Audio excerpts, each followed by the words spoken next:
खुलुमबाय स्टुडियाव आं उदांस्रि मोसाहारि दिनैनिफ्राय जागायजेनबाय ब्रैथि क'क्राझार थुनलाइयारि फोरबो 2025 1, 2 आरो 3 जानुवारि सानथामनि हाबाफारिजों खुंफुंजानो गोनां ब्रैथि क'क्राझार थुनलाइयारि फोरबोआ दिनैनिफ्राय जागायजेनबाय। क'क्राझार सोहोरनि साखाथि सोनाब फारसे सान्दाबारियाव थानाय बड'फा कालचारेल कमप्लेक्सआव सानथामनि हाबाफारिजों खुंफुंजानो गोनां ब्रैथि क'क्राझार थुनलाइयारि फोरबोनि गिबि हाबाफारि बायदियै दिनै फुंबिलि समावनो गुबुन गुबुन थावनिनिफ्राय बाहागो लाफैनाय थुनलाइगिरिफोरनि रेजिस्ट्रेशन खालामनायजों लोगोसे ब्रैथि क'क्राझार थुनलाइयारि फोरबोनि फिरफिलाखौ बिरहोयो बानजाय आफादनि मासिगिरि डक्टर अनिल कुमार बर'आ।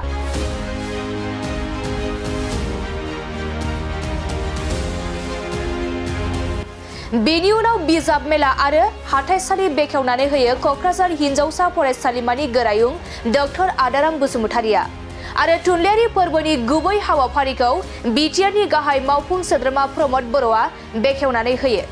बे हाबाफारियावनो गाहाय आलासि महरै बाहागो लायो नागालेण्ड लेजिस्लेटिभ एसेम्ब्लिनि बुंथिगिरि सारिंगेन लंकुमार, साहित्य एकाडेमि लोगो आफादगिरि प्रफेसार कुमुद शर्मा,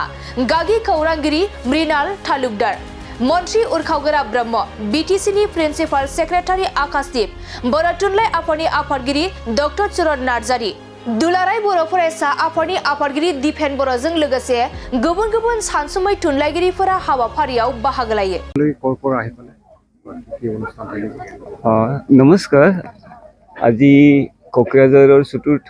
সাহিত্য উৎসৱ আজিৰ পৰা আৰম্ভ হৈছে তিনিদিনীয়া কাৰ্যসূচীৰে। এই কাৰ্যসূচীত অংশগ্ৰহণ কৰিবলৈ আমি দেশ বিদেশৰ আলহীবিলাক ইনভাইট কৰিছিলোঁ। আমাৰ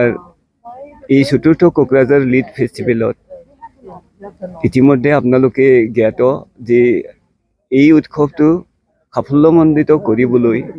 বিদেশৰ পৰাও মানে লেখক লেখিকাসকল আহি পাইছে অলৰেডি। আমি আগতে আপোনালোকক মিডিয়াৰ যোগেদি জনাইছিলোঁ যে এইবাৰ আমাৰ 9জন বিদেশী মানে লেখক লেখিকাসকলে অংশগ্ৰহণ কৰিব। এতিয়ালৈকে আমাৰ ইয়াত কোকৰাঝাৰত 7জন মানে তেওঁলোক উপস্থিত হৈছে আহি আৰু আমাৰ ভাৰতৰে বিভিন্ন ৰাজ্যৰ পৰা আমাৰ নৰ্থ ইষ্টটো বাদ দি পেলাই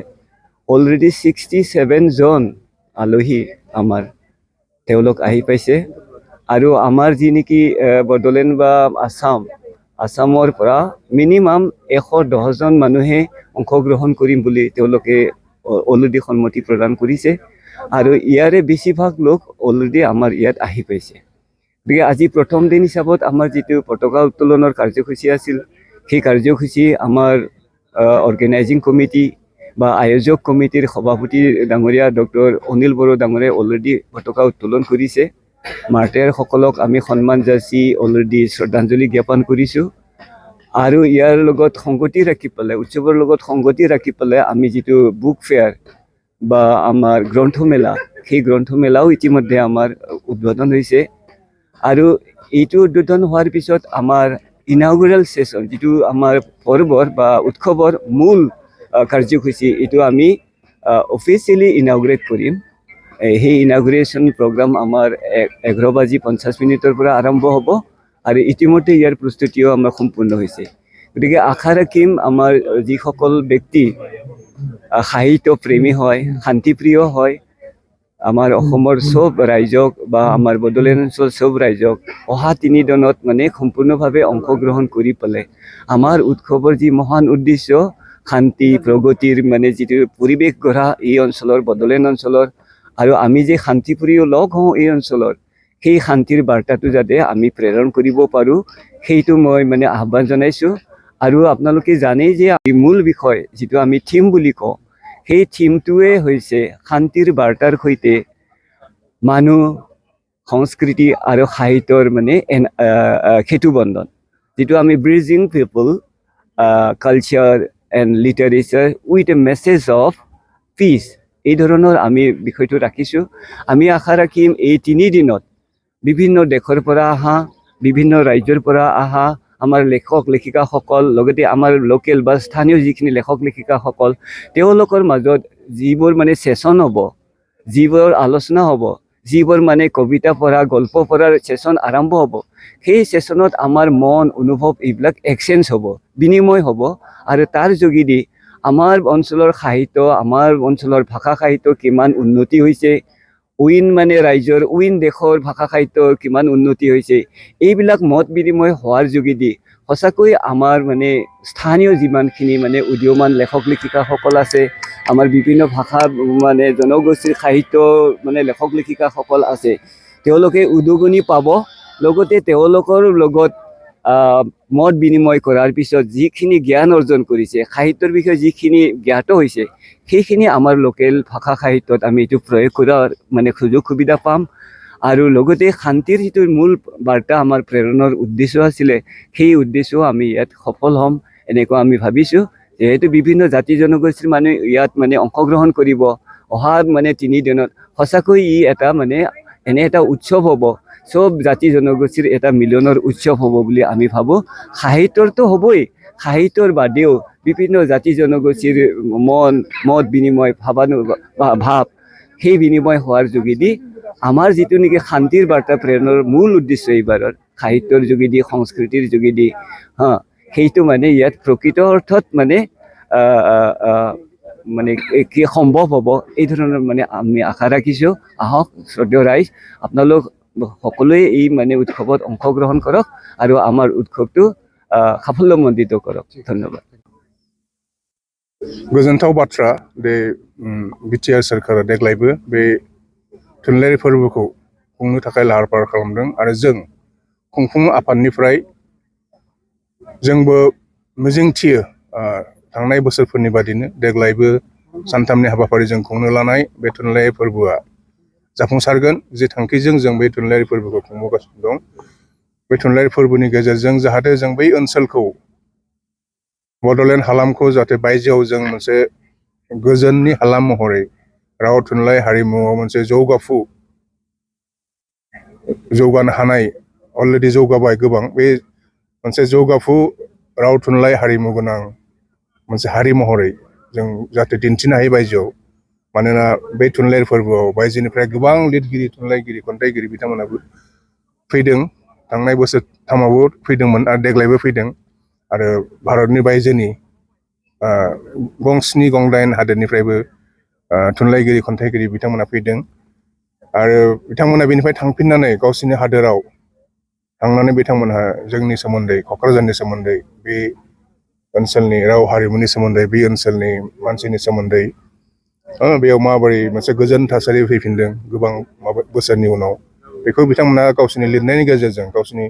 थुनलाइनि गेजेरजों बा गोबां मिडियानि गेजेरजों बेखौ बिथांमोना फोसावहैयो आरो बिनिफ्राय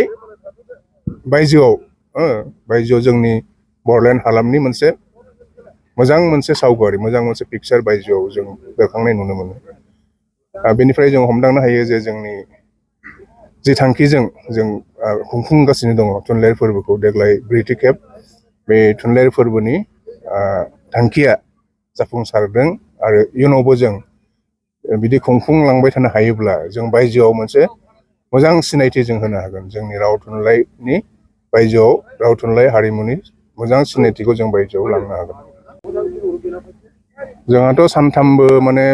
बायदि रोखोमनि हाबाफारि दङ खन्थाइगिरि जथुम दं सावरायनाय दं मोगा-मोगि दं नाथाय बेयो जुरिजेनगोन माने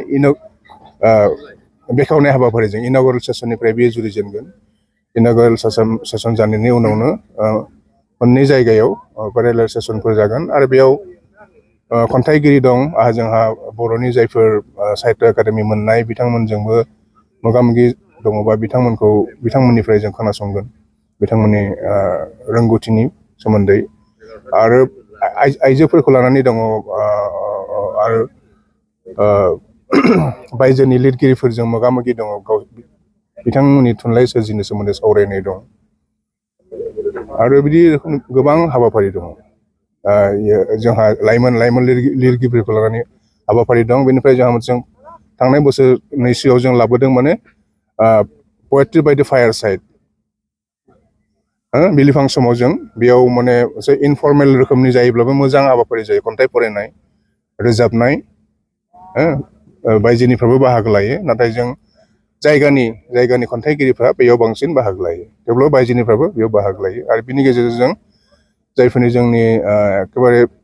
टेलेन्टेड जोंनि जायफोर खन्थाइगिरिफोर दं लिरगिरिफोर बिथांमोनखौ जों थुलुंगा होनो हायो बेनि गेजेरजों जोंनियाथ' मथा-मथि बर'लेण्ड हालामनि बायजोनिया माने 60सोनि खम नङा आरो माने आरो मोनफ्रोमबो हादोरनिफ्राय सासे सानै खमबाबो दं बेनिफ्राय बायजोनिफ्राय 7 ना 8 होननाय खोनादों आं फाइनेल नाम्बारखौ दा बुंनो हानाय नङा 7 8 बिदिया बाहागो लानायनि बाथ्रामोन अलरेडि फैबायानो बा सानैसोआ दा अन दा वे फैगासिनो दं आरो बेबायदि आसलते थुनलाइया ओरैबायदि थारमाने आं सोरजिनानै आं हारसिंनो सोरजिनानै माने दोननो हायो लिरनानै दोननो हायो खिन्थु बिदि लिटारि फेस्टिभेला थुनलाइयारि फोरबोआ थारमाने बेयाव माने लिरगिरिया फरायग्राफोरजों माने मोगा-मोगि जानो हायो फेस टु फेस फेस्टिभेल सावरायनो हायो फरायग्राफ्रा लिरगिरिजों मोगा-मोगि जानानै बिथाङा सोंनो हायो बिथांनि थुनलाइयाव जे आं फरायनानै नोंथांनि बे खन्थाइयाव नोंथांनि सल'मायाव आं फरायनानै ओरैबायदि मोनदोंमोन खिन्थु आं ओरैखौ बुजिनानै मोनाखै बिनि माबाया मा थार मिनिं थार ओंथिया मा बे बुस्थुखौ सोंनो हायो आरो फरायग्राया रिडारा सोंनो हायो गतिके रिडारजों ओमफ्राय लिरगिरिजों अथरजों राइटारजों मोनसे जगाजग डाइरेक्ट माने कन्टेक्टनि बे मोनसे सुजुग होयो आरो बायजोनि फेस्टिभेलफ्राव साइनिं इन गावनि लिरनायखौ सापस आंनि गांसे खन्थाइ बिजाब बेयाव रिलिज जाबाय बेखौ आं सासे रिडारनो आं सहि खालामना हरनो हायो थारमाने बे धरनि बे माबाफ्राव थायो आरो बुक साइनिं थायो ओमफ्राय माबा थायो बायजोनि माबाफ्राव पाब्लिसारफोर फैयो बेयाव बिथांमोना अथरफोरजों माबानानै माबायो आरो दे आं नोंथांनो बे बिजाबखौ आं लासिगोन आंनो हरदो बे धरनि गोबां बिदि मोनसे प्लेटफर्म बायदि रोखोमनि प्लेटफर्म बेयाव पाब्लिसाराबो जायगा मोनो लिरगिरियाल' नङा बेनिफ्राय रिडारफ्राबो बेयाव गावसोरनि गोसोनि बाथ्राखौ बुंनो हायो गतिके माने थुनलाइ होननानै बुङोब्ला लिरगिरि पाब्लिसार आरो रिडार बे मोनथामनि गेजेरजों जिथु मोजां जगहत्र बे जगहत्रनि गेजेरजोंसो थुनलाइया जाफुंसार जानो हायो आं लिरबाल' जाया आं पाब्लिसारबो नांगोन मोजां पाब्लिसार मोनोबा आं बे बिजाबा मोजां पाब्लिसिटि मोनगोन मोजां कुवालिटि प्रिन्टेड जागोन खिन्थु आंनि लिरनाया मोजां जानांगोन लिरनाया गाज्रिबाथ' आं मोजां कुवालिटि प्रिन्टजों जानाय नङा ओमफ्राय बेखौ मोजां कुवालिटि प्रिन्ट जायोबा आंनि लिरनाया मोजां जायोब्ला माने रिडारा बेखौ नाजावनानै लायो आरो आजिखालि पाब्लिसिटि दाथ' नोंसोर मिडिया सोमोन्दो गोनां मानसि मिथिगौ पाब्लिसिटि नांगौ एडभार्टाइजमेन्ट नांगौ आरो बिदि फेस्टिभेला पाब्लिसिटि आरो एडभार्टाइजमेन्टआबो सहाय खालामो सार जों मिथिनो मा बुंगोन आंथ' बिनि बागै बुंबाय गोबां मिडियायावनो बुंबाय जे थांनाय 26 जानुवारिनि सिगांखालि माने 25 जानुवारि बिलिफां समाव फोसावदों जे हादोरनि 100नि बारा 117 सुबुंफोरनो लिरगिरिल' नङा बायदि बिथिङाव कन्ट्रिबिउसन होनाय थुनलाइ लाइनाव ओमफ्राय सोलोंथाइ लाइनाव इन्डास्ट्रि लाइनाव ट्रेड एन्ड कमार्स ओमफ्राय मेडिसिन हेल्थ बे लाइनाव खामानि मावनाय एग्रिकालसार लाइनाव खामानि मावनाय बे सुबुंफोरनो गेदेमा सुबुंफोरनो पद्मश्री बान्था होनाय जागोन होननानै फोसावदों आरो बिथांमोननि मादाव आंनि मुङाबो दं आरो बिनि थाखाय गोबाङा आंखौ बरायदों कंग्रेचुलेसन होदों बिनि थाखाय आं गोजोननाय मोनदों आरो बयनिबोसिम आंनि खुलुमनाय सिबिनायखौ बावहरदों आरो जाय भारत सरकारा आंखौ आरो जोंखौ बिनि थाखाय माने जग्य होननानै सानदों केपेबल होननानै सानदों आं बे भारत सरकारनि फारसेबो आंनि गोसो गोरबोनिफ्राय खुलुमनाय आरो साबायखरखौ जासिहरो नोंथाङा थुनलाइखौ माब्लानिफ्राय जागायजेनदोंमोन थुनलाइयाव माब्लानिफ्राय आखाइ होजेनदोंमोन थुनलाइ जागायजेननायाथ' आसलते सेंग्रा बैसोनिफ्रायनो आराम्भ जायो खन्थाइ लिरनाय मेथाइ लिरनाय बिदिनो जायो खिन्थु हयथ' बिनिफ्राय खायफाया माने जुदि इन्सपिरेसन मोनाबा लिरनो गारो बन्द' खालामबा बेलेग लाइनाव थाङो सोरबा मेडिकेल लाइन माबा लाइनाव थांबाथाय आरो लिरनो बावलायबाय खिन्थु आं जेब्ला माबायाव हाबो इउनिभार्सिटियाव फरायनाय समनिफ्रायनो आं बांसिन लिरदों हाइ स्कुल समनिफ्रायनो लिरदोंबाबो इउनिभार्सिटि फरायनाय समाव आं माने बै समनि जायफोर असमिया दैलि दंमोन बेफोराव आं रेगुलार आं जिहेतु इंराजि थुनलाइनि फरायसामोन लिटारेचारनि गतिके इंराजि लिटारेचारनि बायदि बिथिंखौ लानानै आं लिरोमोन आरो बे एसामिस दैलिफ्राव लिरोमोन आं गुवाहाटियाव जायफोर दंमोन बेफोरनिफ्रायनो आरम्भ ओमफ्राय बिनि उनाव आं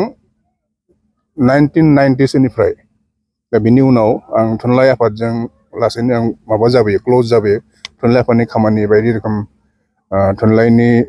माबाफोर जथुम्माफोर बेफोराव बाहागो लायो आरो बेनिफ्राय जिहेतु बर' रावा बर' रावाव मेजर जानाया मेजर खुलिनाय जाबाय ओमफ्राय इउनिभार्सिटियावबो हाबबाय आरो बेयाव माने बर'आव गोबां माबा नांगौ आर्टिकेलफोर नांगौ बिजाब नांगौ जाहैबाय बेनिफ्रायनो आं बांसिन दा बर'आव हाबहैनाय जादों माने प्रयजननि थागिदायाव माने नांगौखाय आं बर'आव बांसिन लिरदों उनाव माने असमियाव लिरनायानो फ्राय बन्द जालांदोंमोन आरो खिन्थु आं दाबो लिरो असमियावबो लिरो इंलिसावबो लिरो खिन्थु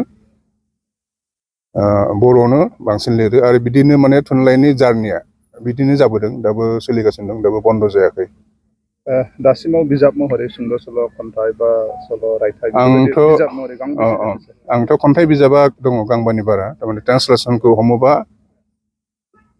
गांदाइनसो जायो थारमाने आंनि असमियायाव दानस्लायनाय खन्थाइ दं बिजाबबो दं बेनिफ्राय इंराजियाव दानस्लायनायबो दं गतिके अरिजिन होनोब्ला गांबा खन्थाइ बिजाबा बेनिफ्राय सुंद' सल' बिजाबा गैया खिन्थु सल' लिरबाय दोंनै दोंथाम लिरदों सल'मा बिजाब दं बेनिफ्राय ट्रेभेलग माने जिथु भ्रमण काहिनी होनना बुङो एसामिसाव दावबायारि थुनलाइ दावबायारि सल' गांथाम दं मानोना आं बायदि खामानियाव कनफारेन्स बा बे साहित्य एकाडेमि बायदि इन्टारनेसनेल फेस्टिभेलफ्राव बाहागो लाहैदों ओजों बै चाइना इटालि बेलेग बेलेग हादोराव बै दावबायहैनायनि जिथु एक्सपिरियेन्स रोंमोनथाय बेफोरखौ लानानैनो आं बै माबाखौ लिरदों ट्रेभेलग बेनिफ्राय चिलड्रेन खुदियाफोरनि थाखाय लिरनाय बिजाब दं गांनै ओमफ्रायथ' माबा दं आं खन्थाइगिरि जानायनि लोगोसेनो आं थुनलाइ बिजिरनाय खन्थाइ बिजिरनाय खामानियावबो आं दङ गतिके आं थुनलाइ बिजिरनाय आरो खन्थाइ बिजिरनायनि बे रोखोमनि माबा रायथाइफोरखौ लानानै बिदि बिजाब दं गांब्रै गांबा बेनिफ्राय इंराजियाव लिरनाय हिस्ट्रि अफ बड' लिटारेचार जायखौ साहित्य एकाडेमिया सेबखांदों बेनिफ्राय आं जिहेतु आंनि रिसार्चआ जाहैबाय बर'नि फक लिटारेचार बर'नि सुबुं थुनलाइ